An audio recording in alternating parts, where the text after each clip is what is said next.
సినీ పరిశ్రమను దెబ్బతీస్తున్న ఆన్లైన్ పైరసీని అరికట్టేందుకు సర్కార్ దృష్టి సారించింది.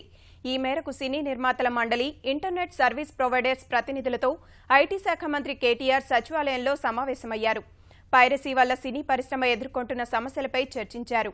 ఈ ఏడాది తొలి 9 నెలల్లోనే ఆన్లైన్ పైరసీ కారణంగా తెలుగు సినీ పరిశ్రమ 350 కోట్ల రూపాయలు నష్టపోయిందని సినీ నిర్మాత డి సురేష్ బాబు మంత్రి దృష్టికి తెచ్చారు.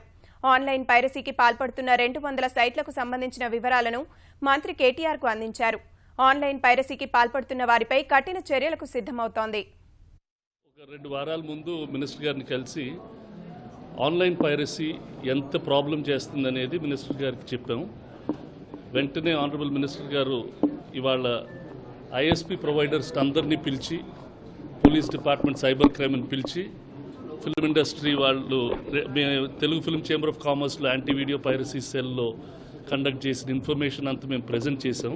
యూకేలో, మిగతా కంట్రీస్లో ఫామ్ అయ్యే బెస్ట్ ప్రాక్టీసెస్కి మన కంట్రీ తోటి ఎలా అడాప్ట్ చేసుకోవాలని చూసి పోలీస్లో ఒక ఇంటెలెక్చువల్ ప్రాపర్టీ సెల్ క్రియేట్ చేసి ఈ ఆన్లైన్ పైరసీ చేసే సైట్స్ అన్నిటి మీద యాక్షన్ తీసుకునేదానికి వెంటనే రియాక్ట్ అయ్యి చాలా పాజిటివ్గా చేశారు.